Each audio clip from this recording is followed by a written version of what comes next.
Hi everybody, and welcome to Mindset Learn Extra Exam Revision, the place where you can get the tips and tricks you need to succeed in your exams. Now today we're going to be talking about English First Additional Language Paper 3. And we're very fortunate to be joined in studio by Nandipa from the Gauteng Department of Education. Hi and welcome once again. Thank you, Dylan, and hello to the viewers at home. Okay, let's again dive straight into this paper. What is this paper about, Language Paper 3? Language Paper 3 is what you would call your creative writing paper. Okay.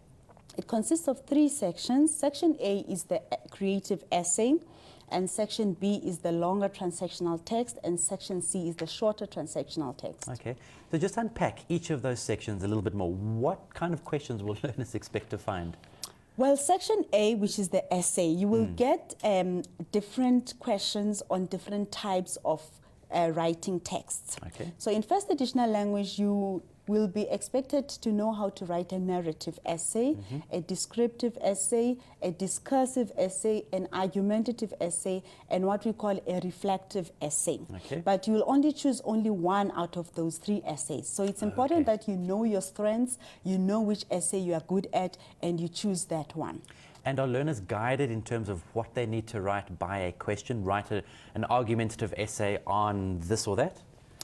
Fortunately, yes, Dylan. Okay. You might get some ideas or some suggestions on what you should write on in a specific topic, Okay. so that you spend less time thinking about the topic, but do not feel restricted by those suggested ideas. You can use your creativity and your imagination and expand on the ideas that you have been given. Okay. Does that mean that learners can come to this exam paper with almost a pre-prepared essay, for example? If you know you're good at a narrative essay and you have one that you have written before that you were very good at, you can do so, just to give you an idea of how to approach that particular question. Right. But it does not mean that you will get exactly the same topic that you have been exposed to before, but just for you to understand the structure, that you should have a good introduction, you should have a body that is divided into a number of paragraphs, and that you should have a good conclusion for each essay. Okay. So even though learners don't need to be entirely restricted to the topics, they do need to stick to the topics given to them in the paper. That is true, Dylan. You should be able to interpret what the question is asking you for. For example, you will find that you'll be given certain pictures or images or graphics, and you're expected to interpret that. So it is important that you take time, but only attempt that kind of question if you know that you are good at interpreting images. Okay. And then tell us a little bit more about Section B. What can learners expect to find there? Section B is the longer transactional text section, where you will be again given a choice among a variety of topics. For example, you might be expected to write a letter. It might be either a personal letter or a business letter. Okay. It could be a newspaper article or an advertisement. So there's a wide range of text. For example, reports, meetings, agendas, and notices.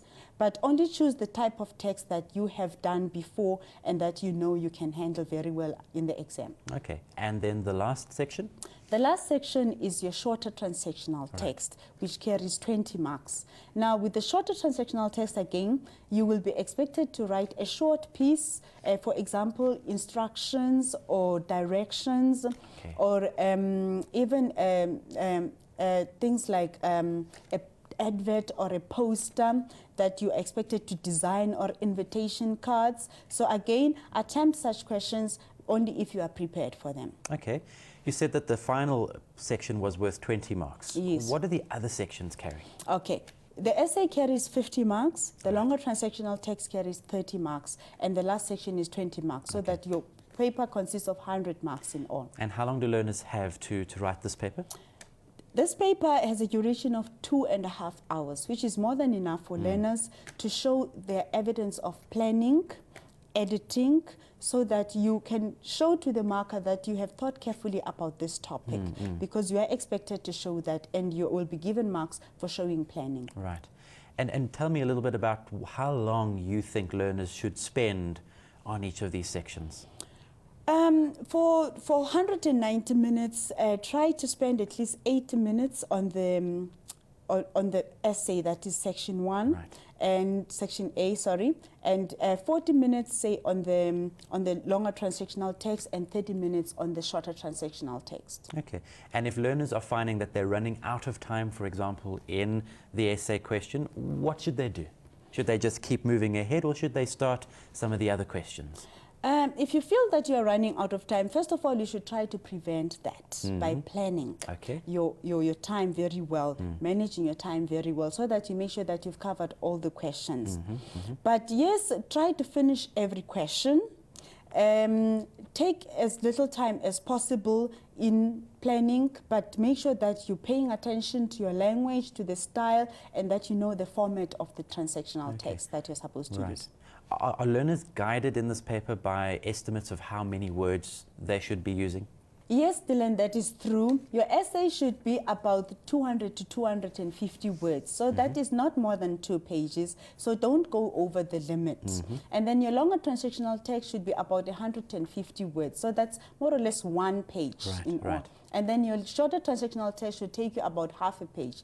But do make sure that you stay within the limit of the number of words that have been given for each text. Because they're there as a guidance so that learners don't run out of time. That is true, because if you go over the length of that has been given, you might find that the marker will not mark what is above the limit. So try to stick to the limit. Okay. Now, you mentioned planning in each of those questions. How important is it that that planning is visible to the marker? It is very important, Dylan, especially for your essay. You want to make sure that you've thought carefully about the structure of your essay, how you're going to approach your essay. So you can show your planning by having a mind map, what we call a brainstorm. You can show the key words or the key ideas for each paragraph that you are going to use. You can even go on and write a first draft, but you're expected to draw a line across that to show that it is a draft, or you can indicate that it is a first draft. The same applies to your longer transactional text and the shorter transactional text. You need to show that you understand the requirements of the question, that you know exactly what ideas you're going to use for each one of those, and that you understand the structure and style of that particular text. Are learners given any marks for that planning? You might not be given marks specifically for the planning itself, but your marks will count because your content will be much more substantial because you have thought about what you're going to write about. But I want to give learners an advice that they should only attempt topics that they know they have enough ideas to write on. Now, because this paper is about simply expressing yourself in terms of a given topic, it's very difficult to study for this paper. So what would your advice be to learners as they prepare for paper 3? Dylan, I believe that you learn to write by writing. You need to practice, practice, practice. You know, one of the tips I can give our learners is to, besides going over the exam papers, keep a journal, write something every day. In that way, you are honing your writing skills. But do go over the past question papers, go over your exercises in class and the assessments that you have done with your teacher, so that you can see where your weaknesses are and where your strong points are, and that you can prepare yourself. I imagine then that it would be useful for learners to practice writing under exam type conditions so that their fluidity becomes good. That is true, Dylan. Time management is important because if you have practiced under exam conditions, you will know exactly how much time you take in each type of text. So if your teacher hasn't done that for you, do it yourself at home, time yourself, and write an essay quickly and see how long it will take you. Right. And then on the day of the exam, what should learners do to just minimize the stress that they might be feeling? Again, keep calm. Make sure that you've had good breakfast and that you're ready for the exam. Make sure that you've got an extra pen because you will be writing a lot in this paper. And of course, just let your creative juices flow. That is what is important. I suppose it's about being confident in your ability to be creative. That is true, Dylan. Our learners underestimate their creative ability. Like I say, enjoy the paper. Choose a topic that you are familiar with, that you are confident that you can handle, and make sure that you keep to the time limit for each question. I imagine that in like all the other papers there's minutes given to read through the paper before the exam begins? That is true, Dylan. Take the first 15 minutes before you start the exam.